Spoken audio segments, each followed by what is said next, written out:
무릎 꿇을 때서부터 하나님 역사는 시작이 되어지게 되고, 하나님께서 나의 눈물을 보시고 나의 한숨을 들으시고 우리가 무릎을 꿇고 기도하는 그 자리가 가장 낮은 곳이지만 능력 있는 곳이기도 합니다. 어떤 분들은 이렇게 얘기를 합니다. 참 기도가 안 나옵니다. 기도하려고 해도 기도가 나오지 않아요. 이렇게 고백하는 사람들이 있어요. 우리 기도를 위해서라도 무릎을 꿇어야 돼요. 기도하기 위해서라도 우리들은 기도를 해야 돼요. 기도가 안 나오기 때문에 여러분들이 하나님 앞에 나와서 기도를 하는 거예요. 좀 넌센스 말 같지만 기도가 안 나오기에 우리는 기도를 합니다. 하나님, 기도문을 열어달라고, 하늘문을 열어달라고, 문제를 해결해달라고, 우리 기도가 하나님 앞에 상달되어 응답되어 달라고 우리 하나님 앞에 나와 기도하는 거예요. 우리가 무릎을 꿇을 때가 언제입니까? 누군가에게 복종할 때 우리 무릎을 꿇어요. 빌립보서 2장 9절로 10절에 보게 되면 이러므로 하나님이 그를 지극히 높여 모든 이름 위에 뛰어난 이름을 주사 하늘에 있는 자들과 땅에 있는 자들과 땅 아래 있는 자들로 모든 무릎을 예수의 이름에 꿇게 하시고, 모든 자들로 예수 이름에 무릎을 꿇게 하시고. 우리가 무릎을 꿇는다는 것은 하나님 앞에 기도하기 위해서, 복종하기 위해서 우리가 무릎을 꿇는 거예요. 최고의 권질가이신 예수님께 무릎을 꿇는다는 것은 복종한다는 의미입니다. 복종한다. 난 하나님 앞에, 하나님 말씀에 나는 지금 복종하고 있습니다 라는 고백이에요. 이 복종에는 두 가지 종류가 있습니다. 두 가지 종류. 첫째 한 가지는 무서워서 하는 복종이 있고, 하나는 순종해서 맡겨드림에서 우리가 무릎을 꿇는 두 가지가 있다는 거예요. 무서워서, 두려워서 하는 복종이 있고, 또한 하나는 예수 이름에 무릎을 꿇는다는 것은 우리가 맡겨드린다. 나의 삶을 맡겨드린다. 나의 인생을 맡겨드린다. 앞에 나의 진로를 맡겨드린다 라는 그런 고백이 담겨 있는 거예요. 에베소서 3장에 나오는 무릎을 꿇는다는 것은 우리가 맡겨드린다는 겁니다. 하나님께서 사도 바울에게 어떤 마음을 부어주셨기에 사도 바울이 무릎을 꿇고 기도합니까? 사도 바울은 말씀을 선포를 해요. 그 선포하면 우리도 어떻습니까? 그냥 오늘 하루가 마쳤어, 홀가분해, 그리고 집으로 돌아가는 것이 아니라 사도 바울은 말씀을 다 전한 다음에도 무릎을 꿇고 기도했다는 거예요. 왜요? 하나님, 내가 말씀을 선포했는데 이 말씀을 저희들이 듣고 안 듣는 것은 저들에게 달려있지만 하나님이 도와주셔서 이 말씀이 저희들에게 생명이 되고 은혜가 되게 해달라고 하나님 맡겨드린 거예요. 나는 지금 최선을 다했습니다. 전도를 했고 복음을 증거했고 내가 봉사를 했고 하나님께 이만큼 힘었으니 나머지 부분은 하나님께서 인도해 달라고, 하나님께서 도와달라고, 주님께서 지켜달라고 그렇게 기도하는 것, 맡겨드리는 것이 우리가 무릎을 꿇는 거예요. 솔로몬은 성전을 다 짓고 나서 무릎을 꿇고 기도합니다. 여러분, 그냥 이 말씀을 볼 때는 뭐 솔로몬도 예수 믿는 사람들이고 또 하나님을 믿는 사람이니까 당연히 무릎을 꿇는 거 당연하다라고 생각할 수 있습니다.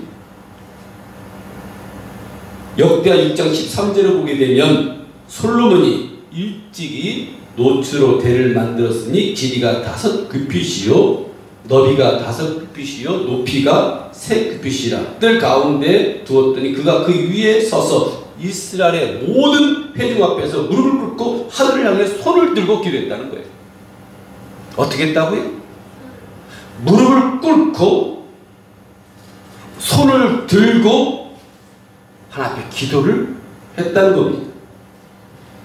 화려하고 웅장한 성전을 다 짓고 나서 모든 회령 앞에서 왕이 무릎을 꿇고 기도하기 시작합니다. 여러분 상상을 한번 해보십시오. 왕이란 자리가 그냥 자리가 아니잖아요. 이때만 해도 솔로몬은 어떻게 보면 세상에서 가장 지혜 있는 자요, 가장 재산이 많은 자요, 남들이 부러워하는 그런 위치에 있는 왕 중에 왕이었어요. 그 위에 하나님 계시지만 모든 사람이 존경할 만한 그런 사람이었는데 그가 어떻게 해요? 하나님 앞에 무릎을 꿇고 기도하는 거예요. 그럼 백성들이 쳐다봅니다. 백성들이 그 솔로몬을 바라보면서 백성들은 뭐라고 생각할까요? 백성들은 아마 이렇게 생각할 겁니다. 우리 왕이, 그 존경받는 왕이, 지혜자가 세상으로부터 많은 사람들에게 칭찬을 받는 우리 왕이 지금 무릎을 꿇고 기도한다? 그러면 그 위에 누가 계신 거예요? 하나님 계신 거예요. 우리 왕보다 더 높으신 분이 지금 계시다는 거예요. 우리 왕보다 더 능력이 많으신 분이 있는 거예요. 그 백성들이 그렇게 생각하잖아요. 왕이 무릎 꿇고 기도할 때 백성들은 우리 왕보다 더 높으신 분이 있었네? 우리 왕보다 더 전능한 분이 있으셨네? 우리 왕보다 더 지혜로운 자가 있으셨네? 그분이 바로 하나님이라는 것을 그들에게 보여준 거예요. 우리도 하나님 앞에 나와 무릎을 꿇습니다. 우리 모두가 하나님 앞에 나와 머리를 조아립니다. 윤석열 대통령도 어렸을 때 교회를 다녔다고 해요. 아마 그가 지금도 크리스찬이라고 한다면 하나님 앞에 무릎을 꿇고 기도할 거예요. 만행 왕도, 한나라의 대통령도 그 위에 하나님이 계시기에 나보다 더 높으신 분이 있기에 그는 무릎을 꿇고 기도하는 거예요. 최고의 권세자는 누구입니까? 솔로몬 왕이 아닙니다. 윤석열 왕이 아닙니다. 중국 왕이 아니고 김정은이 아니고 바로 하나님이에요. 역대상 29장 12절을 보게 되면 부와 귀가 주께로 말미암고 또 주는 만유의 주제가 되사 손에 권세와 능력이 있어오니 모든 자를 크게 하심과 강하게 하심이 주의 손에 있나이다. 또 왕을 세우는 것도 하나님이 세우는 거예요. 하나님보다 높으신 분이 없다는 거예요. 하나님만이 만왕의 왕이시라는 거예요. 그 앞에 무릎을 꿇는 거예요. 어떤 사람에게 권세를 주십니까? 하나님은요, 이 땅에서는 왕에게도 권세를 줍니다. 위정자에게도 권세를 주고 위에 있는 자들에게도 권세를 줍니다. 그래서 각 사람은 위에 있는 권세자들에게 굴복하라. 권세는 하나님께로 나지 않음이 없나니 모든 권세로 다 하나님의 정하신 바라 라고 말씀합니다. 하나님께서 왕에게도 권세를 주셨어요. 하나님 주신 거예요. 그러니까 왕보다 더 높으신 분이 바로 하나님이라는 것을 말씀하는 거예요. 우리는 여러분들에게 부탁하고 싶은 것은 우리 교회에 나오는 성도들, 저는 최근에 들어서 그런 생각을 많이 합니다. 근데 감사하고 그들을 높여주고 그들을 격려하고 그들을 위해서 기도해 줘야 돼요.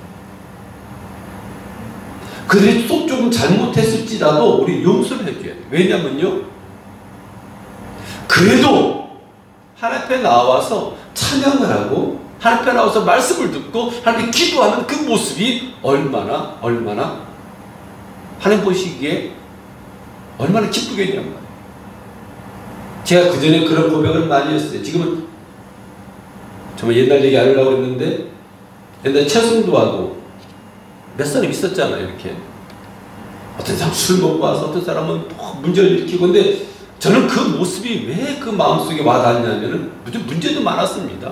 속도 많이 세겠습니다. 근데 그게 왜 마음에 와닿냐면은, 그래도 교회 와서 술 먹었지만, 교회 와서 땡깡을 부렸지만, 그래도 그 입술로 하나님을 찬양하는 것, 그것이 얼마나 귀하다는 거예요. 저들이 세상에 있었다고 한다면은 하나님을 모르고 사는 멸망의 자식일 텐데, 그래도 하나님 전에 나와서 그래도 구원받겠다고 하나님 말씀을 살겠다라고 와서 기도하고 찬양하고 부르짖는 그 모습 보면 여러분들 그들을 격려해주고 그들을 위로해주고 그들을 칭찬해줘야 되는 거예요. 세상에 안 믿는 사람들이 얼마나 많습니까? 그들이 평범한 길을 걸어가는 것 같지만 결코 아닙니다. 그 속에는 악한 것들이 들어있는 거예요. 왜냐하면 우리는 둘 중에 하나를 섬길 수밖에 없는 거예요. 하나님을 섬기든 아니면 마귀를 섬기든 중간 지대가 없다는 겁니다. 하나님을 떠나면 우린 마귀의 손에 잡힌 거예요. 그래서 우린 교회에 나와 있는 이 자체만으로도 우린 그들에게 힘을 줘야 되고 격려해 줘야 되고 우린 그들을 위로해 줘야 되고 그들 위해서 우리는 중보기도 해 줘야 돼요. 권세는 여러 가지 권세가 있습니다. 왕들의 권세가 있고 천사들의 권세가 있고 우리 성도들의 권세가 있어요. 하나님 우리 권세를 위임받은 자들이에요. 그래서 우리에게 뭐라고 말합니까? 너희들 사마리아 땅까지 복음을 증거하라. 증거하라. 그리고 말씀을 선포하라. 그 말씀대로 이루어질 것이다. 금가운 내격지만 곧 나사렛 예수 이름으로 일어나 걸으라 말씀하면 그대로 되어진다라고 말씀. 그 권세인 거예요. 우리들의 권세. 하나님 우리에게 주신 그 권세인 거예요. 그래서 우리들 하나님 앞에 기도가 안 나오면 무릎 꿇고 기도하는 거예요. 하나님 기도의 문을 열어달라고. 그래서 기도가 필요한 거예요. 기도 안 나온다고 안 하는 것이 아니라 기도 문을 열어달라고 우리 입을 열 때 그대로 되어지는 겁니다. 베드로전서 5장 8절에 보면 근신하라 깨어라 너희 대적 마귀가 오는 사자같이 돌아다니며 산길 차를 찾나. 무서운 말씀입니다. 이 말씀이. 근신하라. 우리가 어떻게 근신하라 깨어라 너희 대적 마귀가 우는 사자같이 돌아다니며 산길을 찾는다고 말합니다. 마귀는 성실합니다. 마귀는 성실해요. 성실하게 우리 영혼을 무너뜨리려고 우리의 관심을 썩진 것에 쏠리도록 유혹을 합니다. 하나님께 집중하지 못하도록 그렇게 만듭니다. 그리고 우리를 성실하지 못하도록 항상 우리 주위를 맴돕니다. 어떻게 하면 시험에 들게 만들까? 어떻게 하면 넘어지게 만들까? 어떻게 하면 저를 쓰러뜨릴까라고 사단은 지금도 우리 주위를 맴돌고 있습니다. 영국 교회 1세대 종교역자 복음의 진리로에 화형을 당한 유명한 캠브리지 3인 중 하나인 휴 라이버는 경각의 설교에서 이런 말씀합니다. 거기에 많은 사람들, 목회자들을 세워놓고 이런 설교를 해요. 여러분들, 나는 이제 여러분들에게 한 가지 생소한 질문을 하고자 합니다. 그 질문하는 거예요. 여러분들에게 질문하는 거예요. 영국이라는 나라가 어때요? 기독교 국가잖아요. 지금 이슬람교가 거의 다 뒤집고 있지만 이때만 해도 수많은 사람들이 예수 믿는 사람들이 80~90%가 예수 믿는 사람이었어요. 근데 이 사람이 이제 여러분들에게 묻는 거예요. 영국 전역에서 자기 직무를 수행함에 있어서 다른 모든 사람을 능가하는 가장 부지런한 주교이자 고리 성직자는 누구라고 생각합니까? 우리 교회에서 가장 부지런하고 가장 열심히 내고 가장 하나님 말 살아가는 자를 누구라고 생각합니까? 주위 막 쳐다볼 거 아니에요. 누구냐? 누굴까? 혹시 우리 저기 성호재 목사님입니까? 아니면 성인 사모님입니까? 이틀이 안사님입니까? 서로 쳐다보는데 이 사람이 이렇게 얘기를 하는 거예요. 그는 바로 사탄이라고. 사탄이라고. 사탄은 지금 우리들은 보이지 않지만 우리 옆에서 지금도 그 자리를 지키고 있고 근면하고 성실하고 항상 그 자리에 머물면서 어떻게 해서든 한 영혼을 지옥에 데려가기 위해서 그는 지금도 그곳에서 그 자리를 지키고 그 자리에서 열심을 낸다라고 말씀을 합니다. 부지런하다는 거예요. 사탄은 결코 그 직분을 이탈하지 않는다는 거예요. 여러분은 결코 일하지 않고 빈둥거리는 사탄을 보지 못할 거라고. 사탄은 결코 빈둥거리지 않는다는 거예요. 사탄은 항상 그 자리에, 그 예배 시간에, 그 이후에도 어떻게 하면 한 영혼을 지옥으로 이끌었까 근실하라 깨어라. 너희 대적 마귀가 오는 사자같이 돌아다니며 산길차를 찾는다라고 말씀하는 거예요. 그는 언제나 교회 안에 있다고 얘기합니다. 그는 언제나 자신의 자리를 지킨다고 합니다. 그는 빈둥거리지 않고 항상 자기의 임무를 완수한다고 말합니다. 사탄은 잡초나 복도뿌리를 뿌리며 그렇게 교회를 혼란스럽게 만든다고 말합니다. 우리가 믿음의 사람이잖아요. 그러면 우리는 사탄보다 더 부지런하면 부지런해야 되지 않겠습니까? 그러면서 그렇게 얘기를 합니다. 그렇게 게으른 자들이요, 믿음대로 살지 않는 자들이요, 사탄에 가서 배우라. 사탄에 가서 배우라고 얘기하는 거예요. 만약 당신들이 당신의 직무에 부지런한 것을 하나님에서 또는 훌륭한 사람들에서 배우지 않으려면 사탄에게 배우라고 말합니다. 제가 이 말씀을 드린다면 지금 시대가 말세 지마를 달려가는 시대예요. 말세 끝이라는 거예요.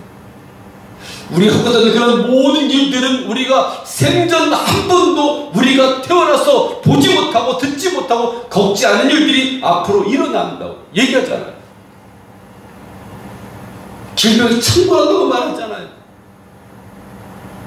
지금 코로나19로 인해서 수많은 사람들이 죽고 수많은 사람들이 어려움을 겪고 사회 파탄으로 가는 일들이 우리 앞에 지금 이렇게 놓여 있어요. 이때 우리들은 하나님 앞에 무릎을 꿇고 기도해야 되는 거예요. 솔로몬 왕도 기도했고 사울 왕도 기도했고 수많은 사람들이 기도했고 각 목회자의 크고 목사님들이 다 무릎 기도했던 것처럼 우리도 함께 그렇게 기도해 나가야 되는 거예요. 사단처럼 열심히 우리가 복음의 씨앗을 뿌리고, 사단은 가지를 뿌립니다. 독초를 뿌립니다. 우리는 거기에 생명의 씨앗을 뿌리는 그런 삶을 살아야 돼요. 그래서 우리 올해는 여러분들 사랑하는 성도 여러분, 어떤 사람도 우리 교회 나온 사람만큼은 비방하지 않기를 축원합니다. 사랑하길 바랍니다. 그 입술로 하나님을 찬양하고 그 입술로 하나님을 기도하고 그 입술로 하나님 앞에 고백하는 그 모습이 세상 사람보다 더 낫지 않습니까? 비난하려고는 세상 사람을 비난하고, 비난하려고는 예수 믿지 않는 사람들을 비난하고, 예수를 핍박하는 사람을 비난할지언정 우리 성도들만큼은 여러분의 사랑으로 중보기도 해주고 어떤 말을 하더라도 주의 여러분들이 잘 보듬는 그런 한 해가 되기를 다시 한번 축원드립니다.